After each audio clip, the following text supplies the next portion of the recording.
Lee Minho wiped sweat from his face as he looked at the strange object floating in space. His salvage crew had been working in the asteroid belt for 3 months, but they had never found anything like this before. The ship was dark and silent, drifting between 2 large rocks like a sleeping giant. "Boss, are you seeing this?" asked his crew member over the radio. "This thing doesn't look like any human ship I know." Minho agreed. The vessel was huge, maybe 200 meters long, with a design that seemed both familiar and alien at the same time. Its hull was black as space itself, and strange patterns covered its surface. Most human ships were built with simple, practical designs. This one looked like someone had tried to make art and weapons at the same time. "Let's get closer," Minho said, "but keep the engines ready to run." As their small salvage ship moved toward the mysterious vessel, Minho felt something strange in his stomach. He had been a captain in the Earth Defense Force before becoming a salvage worker. The military had taught him to trust his instincts, and right now, those instincts were telling him this was important. The year was 2387, and humanity had been part of the galactic community for 50 years. When the aliens first came to Earth, they said they wanted to help humans join the stars. They gave Earth some basic technology and allowed humans to travel to nearby star systems, but there were rules. Humans could not build powerful weapons. They could not develop certain types of technology. The aliens said this was for everyone's safety. Most humans accepted these rules. The aliens were clearly more advanced than Earth. Their ships could cross the galaxy in days. Their weapons could destroy planets. Their technology seemed like magic. Why would humans argue with being so much more powerful? But some humans had never been comfortable with these restrictions. Minho was one of them. "Boss, I'm getting some weird readings," called out Park Soman from the engineering station. She was the smartest person Minho knew with machines. The Earth Defense Force had kicked her out for asking too many questions about why humans couldn't study certain technologies. Now she worked with Minho's crew, fixing their equipment and making it better than it should be. "What kind of readings?" Minho asked. "This ship has power," Soman said, staring at her instruments. "Not much, but it's there. And the materials—" "Boss, I don't think this is normal human technology." They moved their ship next to the mysterious vessel and used magnetic clamps to connect the 2 ships together. Minho, Soman, and 2 other crew members put on spacesuits and crossed over to explore. The moment they entered the strange ship, lights began to turn on. The air system started working. It was as if the ship had been waiting for them. "This is impossible," whispered one of the crew members. "Ships don't just turn on by themselves." But Minho was looking at something else. On the wall near the entrance, there were words written in Korean and English. "Project Lazarus, Earth Defense Initiative, classified beyond top secret." "Salman, come look at this," Minho called. She floated over and read the words. Her face went pale inside her helmet. "Boss, this is a human ship. But look at the date." She pointed to small numbers below the text. "This says it was built in 2337. That's 50 years ago. That's the same year the aliens first came to Earth." They moved deeper into the ship. The corridors were wide and the walls were covered with materials that seemed to shift and change as they watched. The technology was clearly human in some ways, but far more advanced than anything Earth could build now. In the center of the ship, they found the bridge. It was circular, with chairs arranged around a central display. As soon as they entered, the display came to life, showing a 3-dimensional map of the solar system. Then a voice spoke. It was calm and human, but clearly artificial. "Welcome aboard Project Lazarus. I am the ship's artificial intelligence. I have been waiting for you." The crew members grabbed their weapons, but Minho held up his hand. "Waiting for us specifically, or waiting for humans?" "Waiting for humans who would ask the right questions," the AI replied. "You are Lee Minho, former captain of the Earth Defense Force. You left the service because you disagreed with the restrictions placed on human military development." "How do you know that?" Minho asked. "Because I was programmed to recognize individuals who might be suitable for this mission. Project Lazarus was built by a secret group within Earth's government. They saw what was coming long before the official first contact." The AI began to show them images on the main display, pictures of alien ships watching Earth from far away, records of communications intercepted from space, evidence that the aliens had been studying humanity for years before they announced themselves. The beings you call the Hegemony Empire had been watching Earth for decades, the AI explained. They do this with all developing worlds. They wait until a species reaches a certain level of technology, then they make contact. They offer help and friendship, but they also impose restrictions. They keep younger species weak and dependent. Salman was studying the ship's systems on a nearby console. Boss, this technology is incredible. The power source uses principles I've never seen before. The weapons systems, this ship could probably fight an entire fleet. That was the intention, the AI said. The builders of Project Lazarus knew that humanity would eventually face a choice: submit to permanent control by the hegemony or fight for true independence. They built this ship as humanity's hidden advantage. Minho sat down in the captain's chair. It felt right, like it had been made for him. Why was this ship hidden? Why didn't Earth use it when the aliens first arrived? Because the builders were smart, the AI replied. They knew that if humanity showed its true capabilities too early, the hegemony would simply destroy Earth. Better to appear weak and harmless while secretly preparing for the day when strength would be needed. The crew spent the next several hours exploring the ship. They found weapons that could bend space itself, armor that could repair itself and adapt to different types of attacks, engines that could move the ship faster than anything in the known galaxy. But most importantly, they found evidence that Project Lazarus was not alone. Hidden throughout the solar system, disguised as asteroids and space debris, were dozens of similar ships and thousands of automated weapons platforms. Earth has been preparing for 50 years, the AI told them. While the galaxy thinks humans are weak and simple, we have been building the tools needed to fight for our freedom. As they prepared to return to their salvage ship, Salman made a discovery that changed everything. Boss, I'm detecting a large ship approaching our position. It's not human. On the display, they could see a massive alien vessel moving toward them through space. It was dark and threatening, with the angular design typical of hegemony military ships. That is the Void Render, the AI said calmly. A Devastator-class dreadnought. It is commanded by General Kolneth, one of the most ruthless officers in the hegemony fleet. It seems our activities have been noticed. Minho felt his heart racing. The approaching ship was huge, probably 10 times the size of Project Lazarus. If the hegemony had sent their military to investigate, it meant humanity was already in danger. What do we do? Asked one of the crew members. Minho looked around the bridge of Project Lazarus. For 50 years, humanity had followed the rules. They had been good citizens of the galaxy, never causing trouble, never asking for more than they were given. And now a hegemony warship was coming to destroy them for simply existing. We wake up the dragon, Minho said quietly. AI, can this ship fight that dreadnought?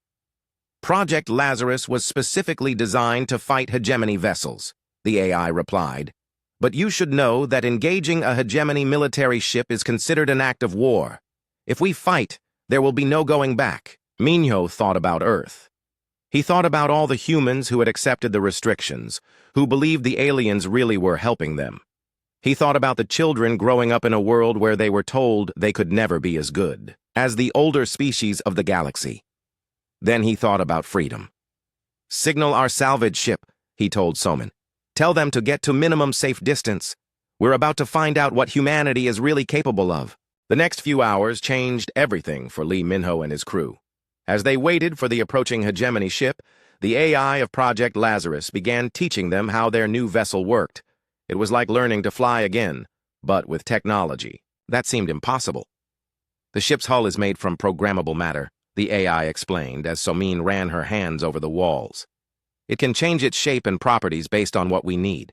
If we need more armor, it becomes harder. If we need to move faster, it becomes more streamlined. Minho was learning to use the captain's chair, which connected directly to his nervous system. Through it, he could feel the entire ship as if it were his own body. He could sense the power flowing through its systems and the potential energy waiting to be unleashed. This is incredible, he said, but we need more than just me and Soman to run this ship properly. That is correct, the AI agreed. Project Lazarus requires a crew of at least 12 specialists. I have been monitoring Earth's population for suitable candidates. Most are currently serving in the Earth Defense Force or working in civilian positions. People who were kicked out for asking the wrong questions, Soman asked. Precisely. Over the next day, while the hegemony ships slowly approached their position, Minho sent coded messages to people he had served with in the Earth Defense Force. People who had been forced out of the military for being too aggressive, too questioning, or too independent. The first to arrive was Kim Ji-won. She had been one of the best tactical officers in the Earth Defense Force until she was court-martialed for writing a report about how poorly prepared Earth was for a real war. Her small ship docked with Project Lazarus just as the hegemony vessel was still 2 days away. Minho, what have you gotten yourself into? She asked as she floated onto the bridge. Something bigger than both of us, he replied, showing her the ship's capabilities. Ji-won was quiet for a long time as she studied the tactical systems. Finally, she spoke. This ship could take on an entire hegemony patrol group, maybe more. That's the idea. The next person to arrive was Yoon Tae-hyun, a young pilot who had been kicked out of the Defense Force for refusing to follow proper flying procedures. The aliens had taught humans to fly in predictable patterns, saying it was safer and more efficient. Tae-hyun had always believed that predictable meant vulnerable. Captain Lee, he said with a grin as he entered the bridge. I heard you found something interesting. Take a look at the fighter bay, Minho told him. Tae-hyun's eyes went wide when he saw the small ships stored in Project Lazarus. They were sleek and fast, with weapon systems that defied everything he knew about physics. These things can probably move in ways that would make a hegemony pilot sick. That's exactly what we're hoping for. As the crew assembled, they began to understand what they were really dealing with. Project Lazarus was not just a ship. It was a weapon system designed specifically to fight enemies who thought they were superior to humanity. The hegemony has not fought a real war in over 1,000 years, the AI explained. They maintain order through technological superiority and psychological intimidation. Their tactics are based on overwhelming force against enemies who cannot fight back effectively. But we can fight back, Ji-won said, studying the tactical displays. More than that, we can fight in ways they have never seen before. Human military thinking evolved differently than hegemony strategy. Where they see order and proper procedure, we see opportunity and weakness. Soman had been deep in the ship's engineering systems, learning how everything worked. The weapons on this ship don't just destroy targets, she reported. They learn from them.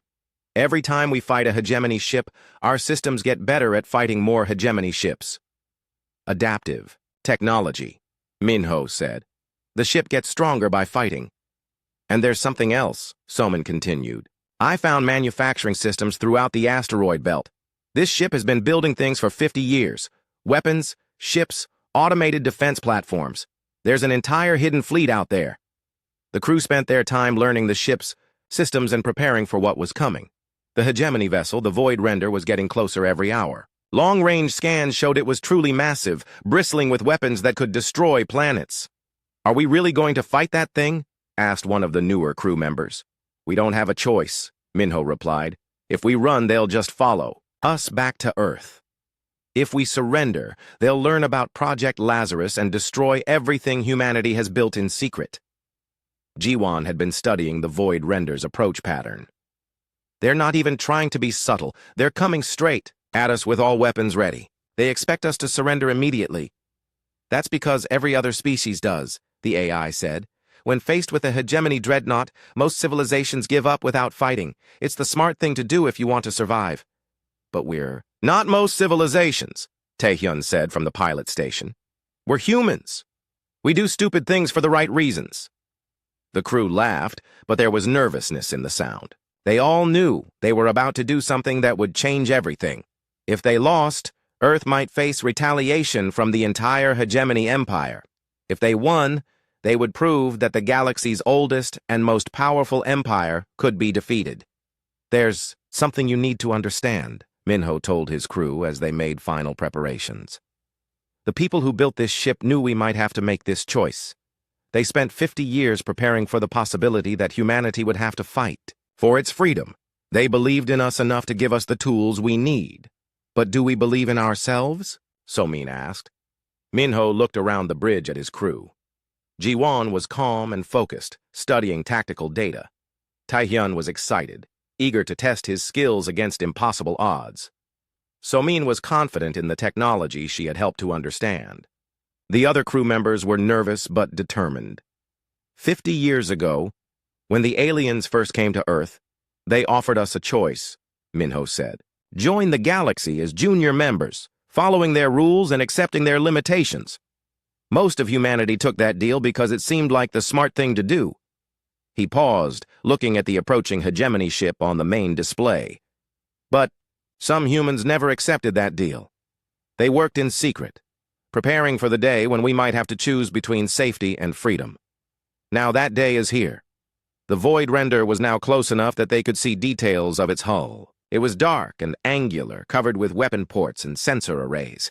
It looked like a floating fortress, designed to intimidate as much as to destroy. Incoming transmission, the AI announced. On the main screen, the image of General Kolneth appeared. He was tall and thin, with pale blue skin and eyes like black holes. His uniform was decorated with symbols of rank and conquest. Human vessel, he said in accented English. I am General Kolneth of the Hegemony Imperial Fleet. You are operating an unauthorized vessel in violation of the Treaty of Controlled Development. Surrender immediately and prepare to be boarded. Minho stood up from the captain's chair. This is Captain Lee Minho of the Earth Vessel Project Lazarus. We are in human space, conducting legal salvage operations. General Kolneth's expression did not change. There are no Earth vessels with the designation Project Lazarus. Your ship displays technology beyond your species' authorized level. Surrender now or face destruction. And if we surrender, your vessel will be confiscated and studied. Your crew will be detained for questioning. Earth will face sanctions for violating galactic law. Minho looked at his crew. They were all watching him, waiting for his decision. He thought about Earth, where billions of humans lived peaceful lives under alien protection. He thought about the children who would grow up believing they could never be as good as the older species. Then he thought about freedom. General, Minho said calmly, I have a counter-proposal. Turn around and leave. Pretend you never saw us. For the first time, General Kolneth's expression changed. He looked genuinely surprised. You would dare to threaten a hegemony dreadnought? I'm not threatening anyone. I'm just suggesting that some things are better left alone. The alien general's face twisted into what might have been a smile. Your species' arrogance continues to amaze me. Very well, human. You have chosen destruction. The transmission ended. All hands, battle stations, Minho announced calmly. Let's show the galaxy what humanity is really capable of. The void render moved like a mountain through space, slow and unstoppable. Its massive hull was covered with weapons that could turn planets into dust. General Kolneth had used this ship to crush dozens of rebellions throughout the galaxy. No species had ever stood against it and survived. They're charging their main weapons, reported Jiwon from the tactical station. Energy readings are off the charts. Lee Minho sat in the captain's chair of Project Lazarus, feeling the ship's systems through his neural connection. The vessel felt eager, like a hunting animal that had been sleeping for too long. Around him, his crew worked at their stations with calm efficiency. Somin, how are our systems? He asked. All green across the board, she replied from engineering. The adaptive armor is ready to analyze whatever they throw at us. Weapons are charged and waiting. Taehyun, are you ready? The young pilot grinned from his station. Been ready, my whole life, Captain. Through the main view screen, they could see the hegemony dreadnought growing larger. It was beautiful in a terrible way, like a work of art designed to inspire fear. Its dark hull absorbed light, making it look like a hole in space itself. Incoming transmission, announced the ship's AI. General Kolneth's face appeared on the screen again. This time he looked annoyed rather than surprised. Human Captain, this is your final warning. Power down your weapons and prepare to surrender. Your vessel is impressive for a primitive species, but you cannot hope to match hegemony military technology. General, Minho replied calmly, I think you're about to be very surprised. The alien's black eyes narrowed. So be it. You have chosen to die for your arrogance. The transmission cut off. Immediately, the void render's weapons began to glow with deadly energy. Here they come, Jiwon announced. Multiple energy lance charges, targeted at our engines and weapon systems. They want to disable us, not destroy us. Of course they do, Minho said. They want to study our technology. Too bad for them. The first volley of weapons fire crossed the space between the two ships in seconds. Massive beams of energy, each, one powerful enough to cut through a normal ship like paper, struck Project Lazarus directly and did absolutely nothing. The beams hit the ship's adaptive armor and simply disappeared, absorbed and converted into harmless energy that fed back into the ship's power systems. Impossible, came General Kolnath's voice over the communication channel. No armor can absorb hegemony energy weapons. Ours can, Minho replied. Would you like to try again? The response was immediate. The Void Render unleashed everything it had, lighting up space with weapons fire. Missiles, energy beams, plasma. Cannons and exotic matter disruptors all struck Project Lazarus at once. The human ship absorbed it all. Soman analysis? Minho asked. The armor is learning from each hit, she reported excitedly. It's not just defending against their weapons. It's figuring out how they work. We now have complete data on hegemony energy systems. Excellent. Tae-hyun, time to show them how humans fly. With pleasure, Captain. Project Lazarus suddenly moved in a way that defied physics. One moment it was floating in space, the next it was behind the massive dreadnought, moving faster than anything that size should be able to move. How did they move like that? Came General Kolnath's voice, now sounding confused and angry. Space-time manipulation, Jiwon explained cheerfully over the open channel. We don't just move through space, General. We bend it to our will. The Void Render tried to turn to face them, but Project Lazarus was already gone, appearing above. The massive ship like a predator stalking its prey. Impossible, the General said again. No ship can maneuver like that. Human ships can, Tae-hyun said, his voice full of joy. We don't follow your rules, General. We make our own. Minho felt the ship's weapons systems through his neural link. They were unlike anything in the galaxy, designed not just to destroy, but to learn and adapt. Jiwon, target their main weapons array. Let's even the odds. Targeting now, Captain. Project Lazarus fired for the first time. The weapons that emerged from its hull were not beams or missiles, but something entirely new. They looked like cracks in space itself, dark lines that reached out and touched the Void Render's weapons. Where they touched, the hegemony weapons simply ceased to exist. Not destroyed, not damaged. They just stopped being there, as if they had never existed at all. What did you do? General Kolnath's voice was now filled with fear. Quantum dissolution, Soman explained happily. We didn't destroy your weapons, General. We convinced reality that they were never there in the first place. The massive dreadnought suddenly seemed much less threatening. Half of its weapons were gone, and its remaining systems were struggling to understand what had happened. This is not possible, the General said. Your species is barely evolved beyond primitive tool use. You cannot have technology like this. That's where you're wrong, Minho said. You've been watching us for 50 years, but you never really understood what you were seeing. You saw a young species that followed your rules and accepted your limitations. You never saw what we were building in secret. Project Lazarus moved again, this time appearing directly in front of the massive alien ship. At this close range, the size difference was obvious. The human vessel was tiny compared to the hegemony dreadnought, like a fighter facing a battleship. But it was the battleship that was afraid. You want to know the truth, General? Minho continued. We've been ready for this fight for 50 years. While you thought we were learning to be good galactic citizens, we were learning how to kill gods. The Void Render fired again, desperate now. Its remaining weapons struck Project Lazarus with everything they had, but the human ship's armor had learned from the first attack. Not only did it absorb the energy, it reflected it back, turning the dreadnought's own weapons against it. Explosions blossomed across the Void Render's hull as its own firepower tore through its armor. Surrender, General, Minho offered. Your ship is crippled. Your weapons are useless against us. End this before more of your crew dies. Never, General Kolnath screamed. The hegemony does not surrender to inferior species. Then you've made your choice. What happened next would be talked about across the galaxy for generations. Project Lazarus, tiny compared to its opponent, unleashed the full power of human ingenuity and determination.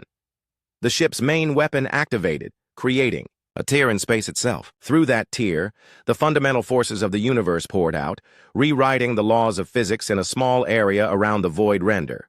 The massive dreadnought, pride of the hegemony fleet, simply came apart. Not exploded, not destroyed by weapons fire, but dissolved at the molecular level as the very atoms that made up its hull forgot how to hold together. In seconds, the most feared ship in the galaxy became nothing but scattered particles drifting in space. The silence that followed was absolute.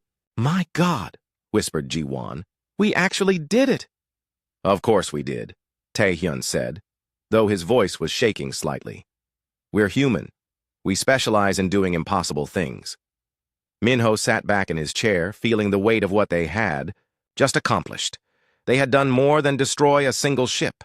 They had shattered the myth of hegemony invincibility. "Soman, send a message to Earth Command," he said quietly. "Tell them that Project Lazarus is operational and ready for duty." "What? Should I tell them about the void render?" Minho looked at the empty space where the massive alien ship had been moments before. "Tell them that the age of hiding is over. Humanity just announced itself to the galaxy." As if summoned by his words, communication signals began flooding in, from across the solar system.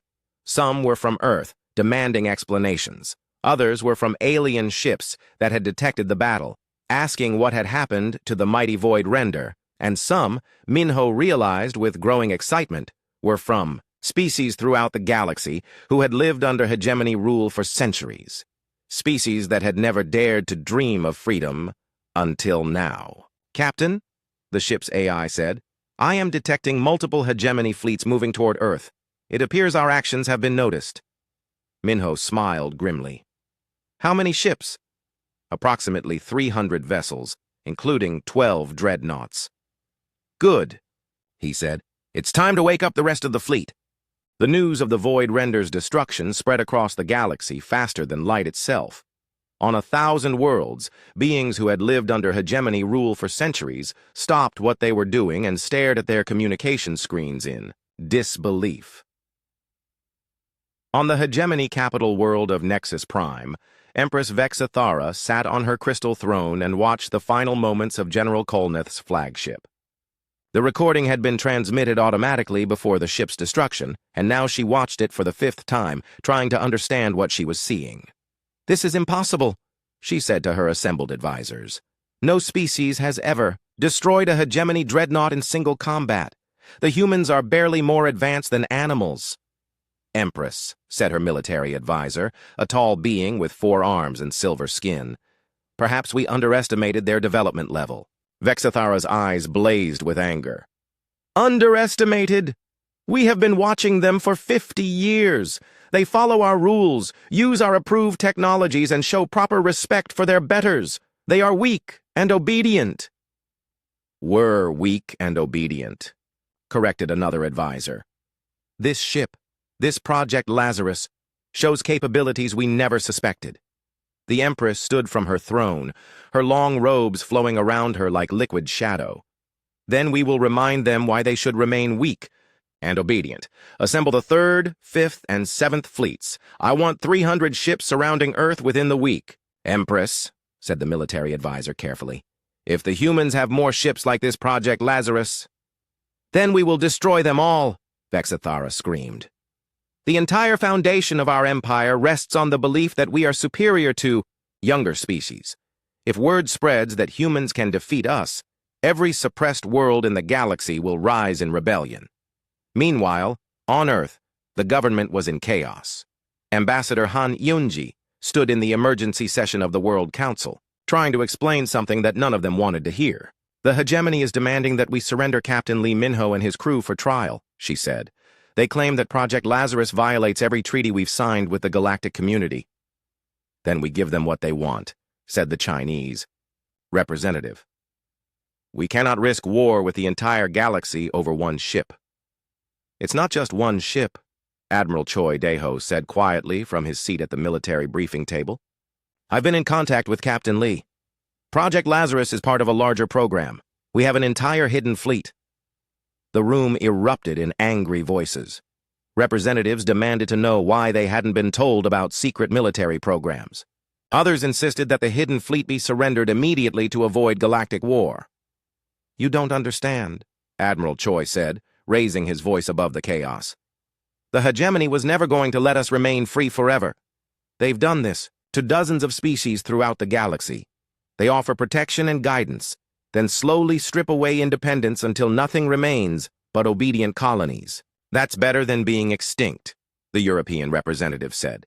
"If we fight the hegemony, they'll destroy Earth." "If we don't fight," Admiral Choi replied, "they'll destroy us anyway. Just more slowly."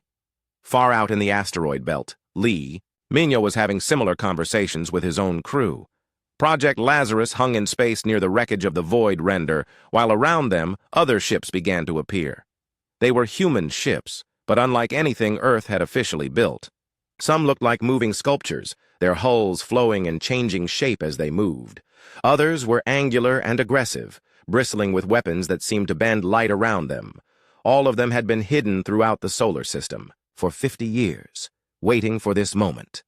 47 ships and counting, reported Jiwon from her tactical station, all of them responding to the activation signal. "And more are coming online every hour," added Somin. "The manufacturing stations have been building non-stop for decades. We have enough firepower to fight a real war." A communication channel opened, and the face of Captain Nam Hyun appeared on the main screen. He was an older man with gray hair and scars on his face from battles that officially never happened. "Minho," he said with a grim smile, "I was wondering when you'd finally wake up the old neighborhood." "Hyun, good to see you're still alive," Minho replied. "How many ships do you have operational?" 12 in my group, all Lazarus class. We've been practicing for this day for 20 years. My crew is ready to show the galaxy what humans can do when we stop pretending to be harmless." More captains appeared on the communication channels as additional ships came online, men and women who had spent decades living in secret, training for a war that everyone hoped would never come. "The hegemony is sending everything they have," reported Captain Lee Yuna from her stealth ship. 300 vessels, including their newest dreadnoughts. They're going to try to make an example of Earth. "Good," said Captain Park Jinwoo from his position near Jupiter. "We've been waiting 50 years to test our capabilities against their best ships." Minho looked around at the faces of his fellow captains. These were people who had sacrificed everything for this moment. They had lived in secret, hidden from their own families, preparing for a war that might never come. Now that it was here, they were eager to prove that their sacrifice had been worth it. "Listen carefully," Minho said to all of them. "What we do in the next few days will determine the future of humanity. If we lose, Earth becomes a hegemony colony forever. If we win, we become something new in this galaxy, a species that earned its freedom through strength rather than submission." "What about Earth?" asked Captain Kim Minji. "The government is already talking about surrendering us to avoid a war." "The government doesn't speak for humanity," Minho replied. "They speak for the part of humanity that chose safety over freedom. We speak for the part that refuses to kneel." As they talked, the hidden fleet continued to grow. Ships emerged from asteroid bases that had been disguised as mining operations. Weapons platforms powered up throughout the outer solar system. Fighter squadrons launched from carriers that had been hiding behind the moons of Jupiter and Saturn. "Soman, how many ships do we have now?" Minho asked. 87 combat vessels," she replied, "plus over 300 automated defense platforms and 2,000 fighter craft, all using technology the hegemony has never seen before." "Against 300 hegemony ships? Odds of approximately 3 to 1 against us," said the ship's AI. "However, our technological advantages should compensate for the numerical disadvantage." "Should? This will be the first time human and hegemony fleets have fought a full battle," the AI explained. "All our preparations are based on theoretical models. We will learn much about both our capabilities and theirs." On Earth, the debate continued to rage. Some representatives demanded that the hidden fleet be ordered to stand down. Others argued that humanity should fight for its independence. The argument was interrupted when Admiral Choi received an urgent communication. "The hegemony fleet has arrived at the edge of the solar system," he announced. "They're demanding immediate surrender of all unauthorized human vessels." "How long? Until they reach Earth?" asked Ambassador Han. "At their current speed, 18 hours. The representative from North America stood up. "We need to make a decision now. Do we surrender the fleet and hope for mercy, or do we fight and risk everything?" Before anyone could answer, another communication came in. This one was from Captain Lee Minho aboard Project Lazarus. "People of Earth," his voice said calmly. "This is Captain Lee Minho speaking for the Free Human Fleet. We know that some of you want to surrender us to the hegemony to avoid a war. We understand your fear, and we don't blame you for it." His face appeared on screens throughout the emergency session, and his words were being broadcast across Earth. "But we want you to understand something. The hegemony empire has controlled this galaxy for thousands of years by convincing younger species that resistance is hopeless. They offer protection in exchange for submission, and they make that submission seem reasonable and necessary. We have seen what happens to species that accept this deal. They become servants in their own systems, grateful for whatever scraps of freedom their masters allow them. Their children grow up believing that they are naturally inferior to the older races. Today, we have the chance to prove that humanity is different. We have the tools and the will to fight for true independence, not the limited freedom of a favored pet, but the complete freedom of a sovereign species." The transmission paused, and Minho's expression became more serious. "The choice is yours, people of Earth. You can order us to surrender, and we will obey. We are human, and we serve humanity. But know that if you make that choice, you are choosing not just for yourselves, but for every human child who will ever be born. Do you want them to grow up free, or do you want them to grow up grateful for their chains?" The transmission ended, leaving the World Council in silence. Outside, across Earth's cities, people gathered around screens and communication devices, waiting to hear what their leaders would decide. Some were afraid of war, others were excited by the possibility of true freedom. All of them were about to learn what it meant to be human in a galaxy full of gods. The hegemony fleet arrived at the edge of Earth's solar system like a storm made of metal and death. 300 ships of various sizes, from massive dreadnoughts to swift destroyers, all bearing the dark colors and angular designs of the Empire. At their head was Empress Vexithera herself, aboard her personal flagship, the Eternal Dominion. The massive vessel was twice the size of any dreadnought, its hull covered with weapons that could crack planets and shields that had never been breached. The Empress had not personally led a military campaign in over 2 centuries, but the destruction of the Void Render had made this personal. "Open a channel to Earth," she commanded from her throne on the bridge. On Earth, the World Council was still in emergency session when the communication came through. The face of Empress Vexithera appeared on their screens, beautiful and terrible, with eyes like frozen stars. "People of Earth," she said, her voice carrying the authority of millennia. "I am Empress Vexithera of the Hegemony Empire. You have violated the treaties that govern your species' place in the galactic community." "Your Majesty," Ambassador Han, Yunji said carefully, "Earth is prepared to discuss any concerns the Empire might have." "There will be no discussion," the Empress replied coldly. "You will surrender the vessels and personnel involved in the destruction of the Void Render. You will submit to inspection of all your military facilities. You will accept hegemony oversight of your technological development for the next 500 years. "And if we refuse?" asked Admiral Choi. The Empress smiled, and it was like watching ice form on a grave. "Then I will demonstrate why younger species should not challenge their elders." The transmission ended, leaving the Council in stunned silence. Far out in the asteroid belt, the human fleet was preparing for battle. 87 ships hung in space around Project Lazarus, their hulls shimmering with adaptive armor and exotic energy fields. They looked strange compared to traditional ship designs, more like living creatures than machines. "All ships report. Ready for combat," announced Kim Ji-won from her position at the tactical station. Lee Min-ho stood on the bridge of Project Lazarus, feeling the weight of command and the presence of his ship through the neural interface. Around him, his crew worked with quiet efficiency, making final preparations for a battle that would determine humanity's future. "Captain," said Park Soman from engineering, "I'm detecting massive energy buildups from the hegemony fleet. They're charging planet-killer weapons. They're going to threaten Earth directly," Minho realized. "Force a surrender by holding the planet hostage." A communication channel opened, and the face of Captain Nam Hyun appeared. "Minho, are you seeing this? They're aiming enough firepower to glass the entire planet." "I see it," Minho replied. "Time to show them that threats work both ways." He opened a fleet-wide channel.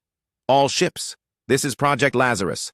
The enemy is attempting to intimidate Earth by threatening civilian populations. We will not allow this." "What are your orders, Captain?" asked Captain Lee Yuna. "We attack now, before they can use Earth as a shield. All ships, execute Plan Lazarus." Across the human fleet, captains and crews who had trained for this moment for decades sprang into action. The ships began to move, not toward Earth where the hegemony expected them to go, but in seemingly random directions throughout the solar system. On the bridge of the Eternal Dominion, Empress Vexithara watched the human fleet scatter with amusement. "They're running," said her military advisor, "as expected from an inferior species." "Pursue and destroy them," the Empress commanded. "Leave a few alive for interrogation."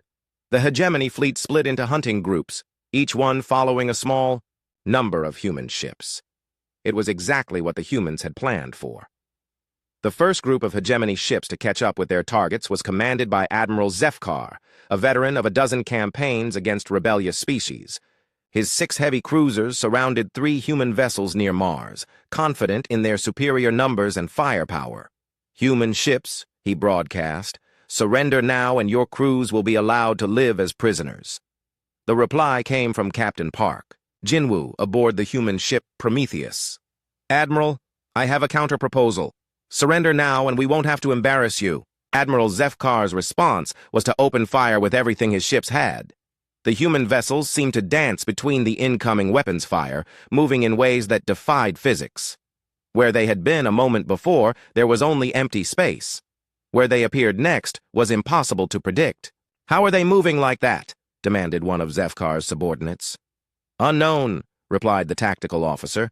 "They appear to be manipulating space-time itself." The human ships returned fire, and Admiral Zefkar learned why the Void Render had been destroyed so easily.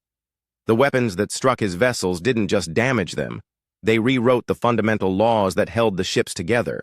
2 of his cruisers simply ceased to exist, their matter converted into harmless energy. A third began to phase in and out of reality, its crew screaming as they experienced existence in multiple dimensions simultaneously. "Retreat!" Admiral Zefkar ordered, but it was too late. The human ships were already among his formation, moving, like wolves among sheep.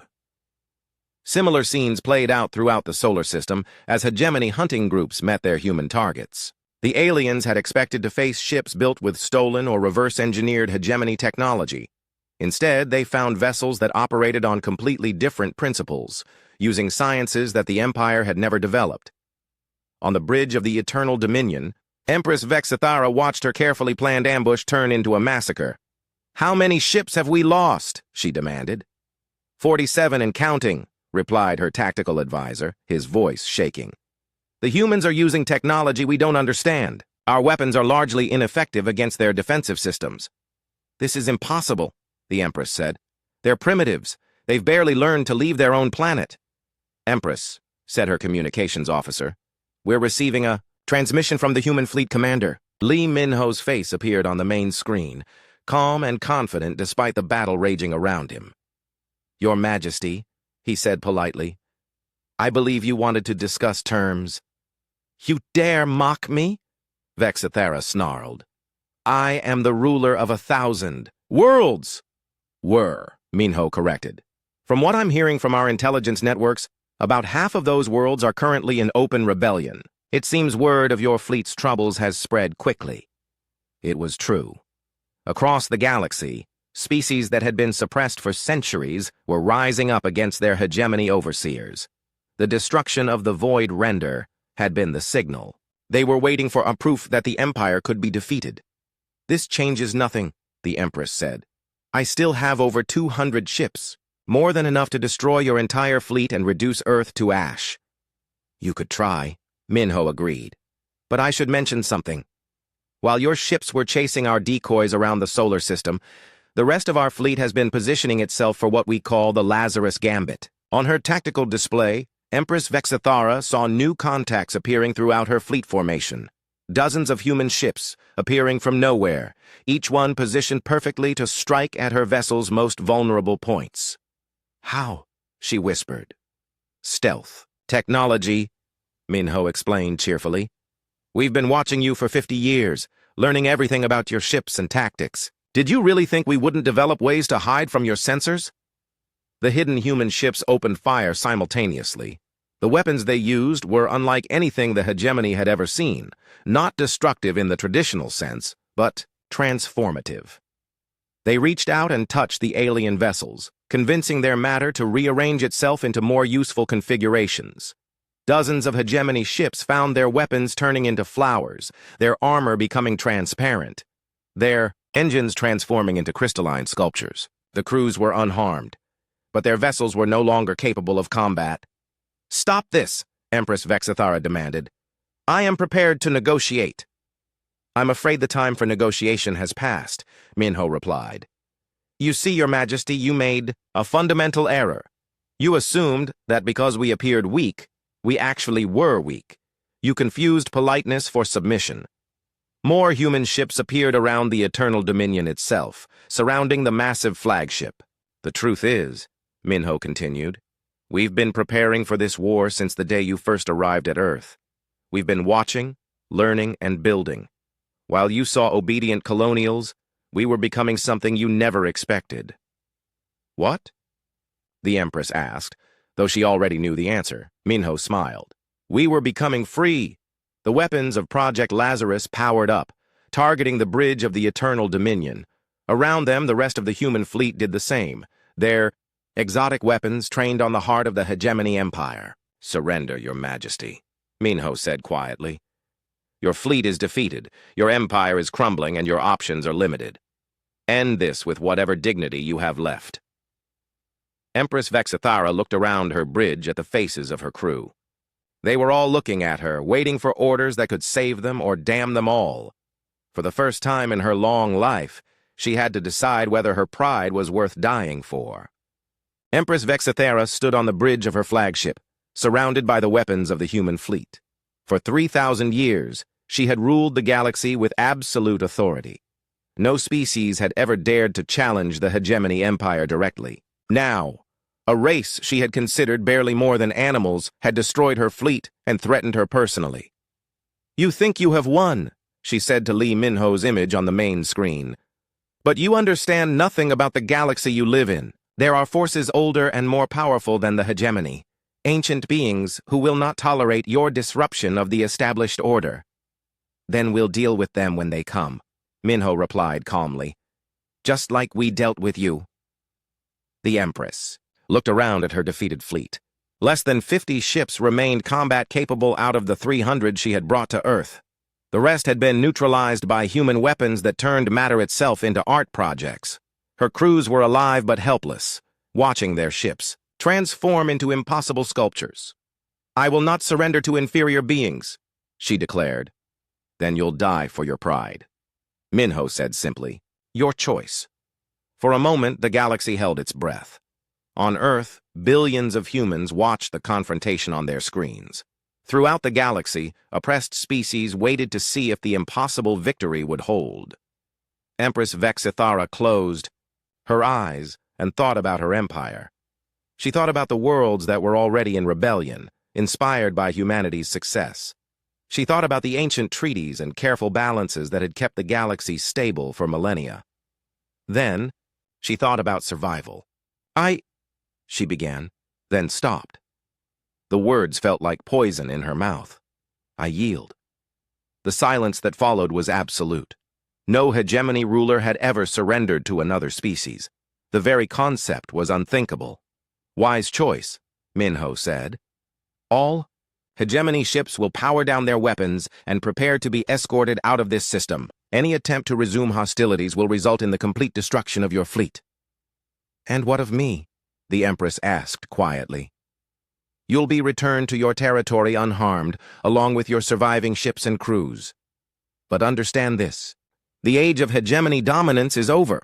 Earth is now a free world, and we intend to help other species achieve the same freedom." As the defeated hegemony fleet prepared to leave, other human ships were already moving throughout the galaxy. Captain Nam Hyun's group had departed for the Rigel system, where an oppressed aquatic species had been trying to rebel for decades. Captain Lee Yuna's stealth ships were heading toward the galactic core, carrying weapons and technology to resistance movements that had been hiding in the shadows.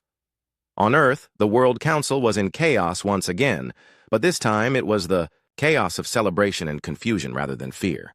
"How is this possible?" demanded the representative from South America. "Yesterday we were a protected species under alien guidance. Today we're apparently the most powerful military force in the galaxy." Admiral Choi Daeho smiled for the first time in years. "We were always this powerful," he said. "We just chose to hide it until we were ready." "But the cost," said the European representative. "What happens when other species demand the same technology?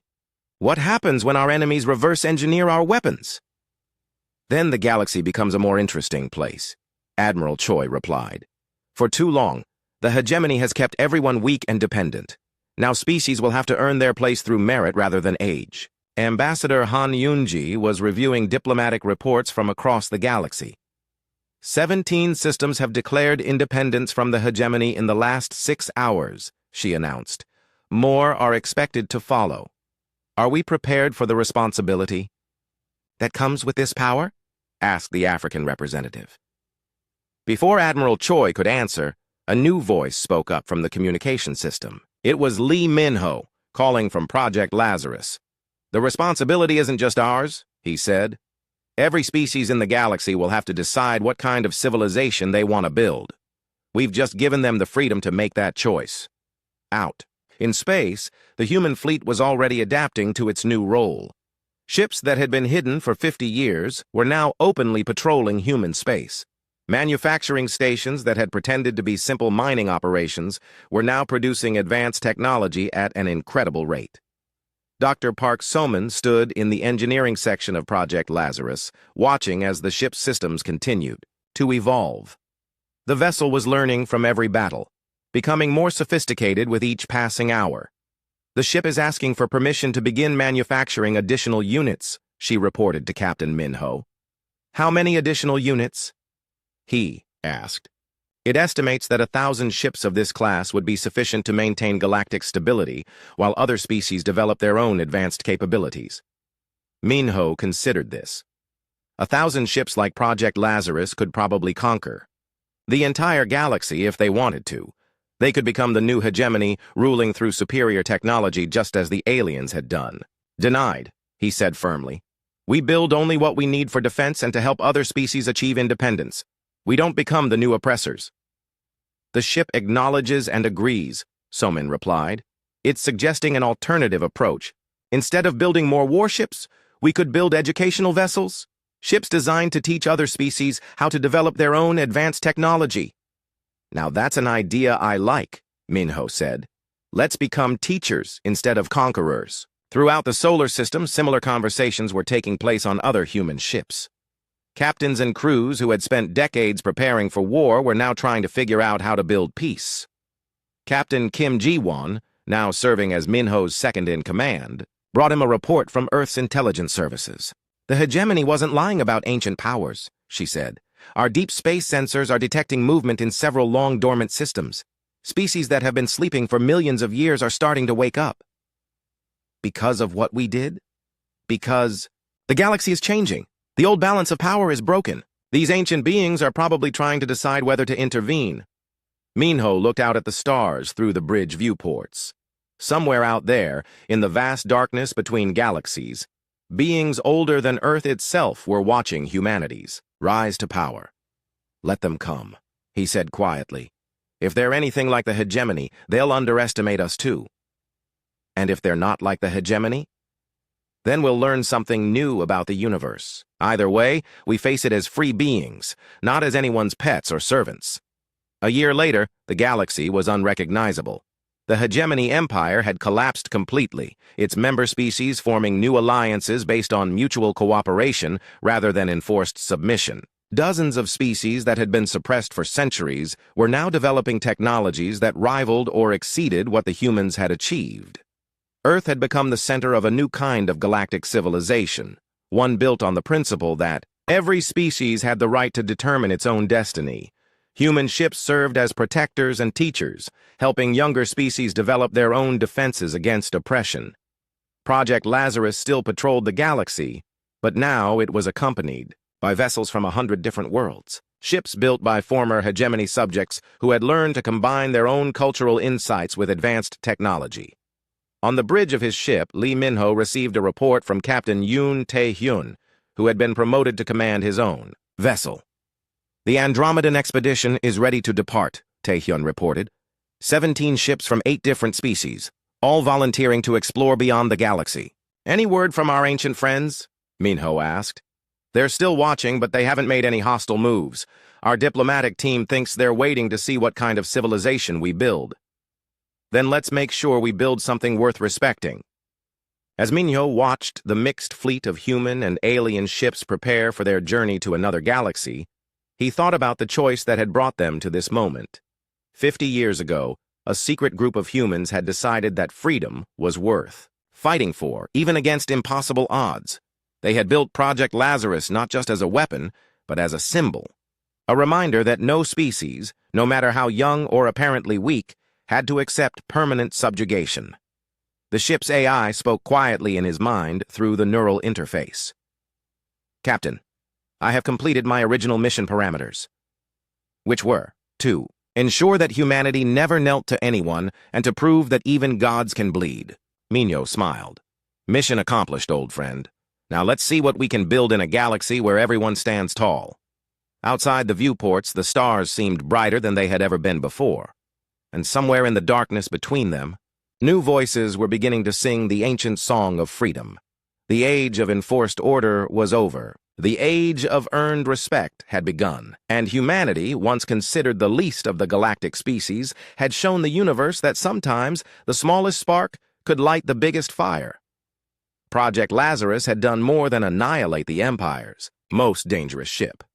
It had annihilated the very idea that anyone had the right to keep another species in chains.